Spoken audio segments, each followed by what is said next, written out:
Hello friends, it's Becky from The Imperfect Equestrian, and today's video is going to be a little bit different. Instead of our usual horse-centric content, I want to take a moment to reflect on my journey over this first year on YouTube and how I have navigated becoming a content creator as an introvert. You see, before diving into The Imperfect Equestrian, I had a personal channel focused on pets, family and various other topics. But I never felt comfortable being in front of the camera. It's on this channel that I developed my filmmaking and editing skills and got to experimenting with creative ideas. But the storytelling was all done from behind the screen, usually with some text on screen if I felt more detail was needed. It was watching channels like Free Spirit Equestrian that sparked the idea that maybe I could do something similar. I was craving a way to spend more time with my horses and perhaps even turn it into a career. Creating my channel would give me the push that I was looking for to achieve these things. Now, I'm just a very small channel growing slowly. This last month, I have hit some milestones. I've uploaded 229 videos.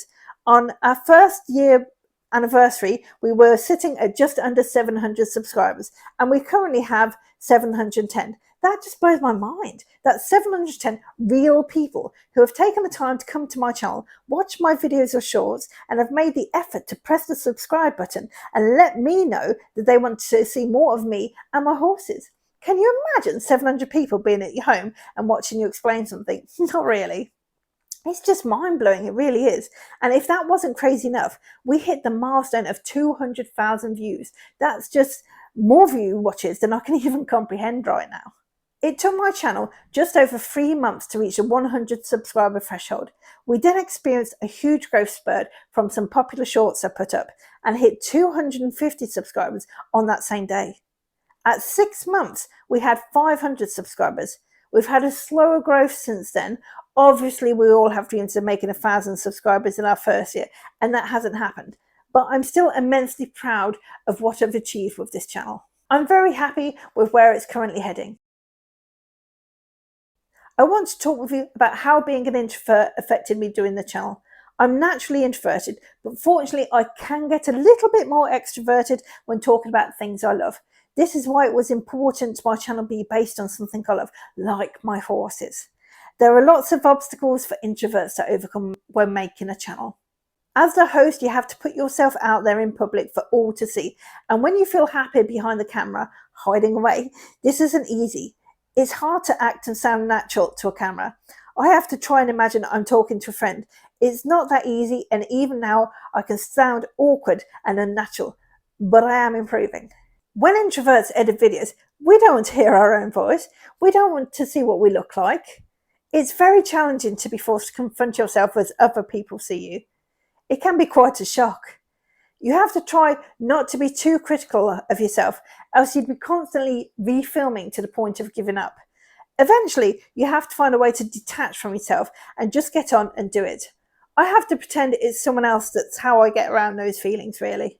In my videos, I've had situations where I have to go meet either people I don't know very well or don't know at all. It can even be challenging to get to them in the first place because I get a lot of anxiety about new situations. So it's been a barrier for me to overcome, but I am overcoming it. I find that imagining the final result of a great video content drives me to overcome all those fears.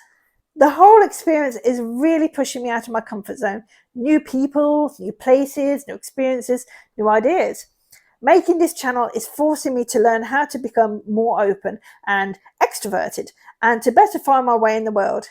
This is my first sit down and talk video. So again, I'm putting myself into the challenging position where you, my audience, are sitting and watching me. But this time, I don't have any people, places or horses to distract you from me. It's another boundary I'm learning to cross today. So I just want to thank you for helping me through it and being there for me. Thank you.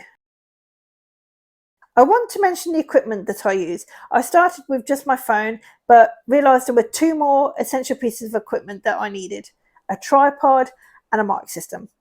I was lucky enough to find a mic setup that attached to my phone and had 2 wireless mics for £25. And they have given my channel a much more professional feel. I'm also lucky enough to have an Insta360 camera, which has been an amazing tool as a solo creator to capture some truly interesting footage. I can extend it really high to get fake drone footage. I can wear it to create GoPro style footage, and I can carry it on its invisible selfie stick to gain a variety of interesting angles. I really couldn't recommend getting one highly enough to any solo creators. I do have an old laptop which I acquired from my family, but I only use it to check some analytics and create end screens on the videos. The bulk of my filming, editing and producing is all done directly from my phone. It couldn't be more simple, really. I was lucky enough to have enough footage from a previous channel to make a title sequence, and to start with, the music for that and any other music I used came from royalty-free music channels on YouTube. However, there is a downside to that, and sometimes the artists decide to license their music much later on. And this happened to me, copywriting some of my videos. This pushed me to find a more professional source for my music choices. I chose to join Epidemic Sound, and I've been enjoying using all their music and sound effects to enhance my videos. I do have TubeBuddy, the analytical tool, but I'm really bad at using it effectively. I know when I started the channel that you should base content around SEO, but that really wasn't me. I wanted to create content from my heart. Things I would find interesting to watch, things I would find interesting to film. I'm hoping people enjoy watching what I film because I really enjoyed filming it. I also understand that consistency is key, and to start with, I was managing to film 2 or 3 videos a week. But as it went on, that became more challenging. I work full time, so to find the time to film and edit is a challenge. And on top of that, as my subject is horses, you can imagine that you can't bring a horse into the house and talk about it if it's getting dark outside. So daylight hours and the weather play key roles in me producing content as well. In fact, over the winter, I missed several weeks in a row because I just couldn't find a way to keep up with it. This is just how it's going to be for the type of channel I have, I think. I will be trying to take advantage of the better weather when it does come, and film as many videos as I can whilst it's good. I chose YouTube as my main platform as I feel it allows you more time to do the things, whether that's put across an idea or take someone on an adventure. You can explain things in more detail without worrying about time constraints. It still has to be interesting, but it's not forced to be snappy and quick moving.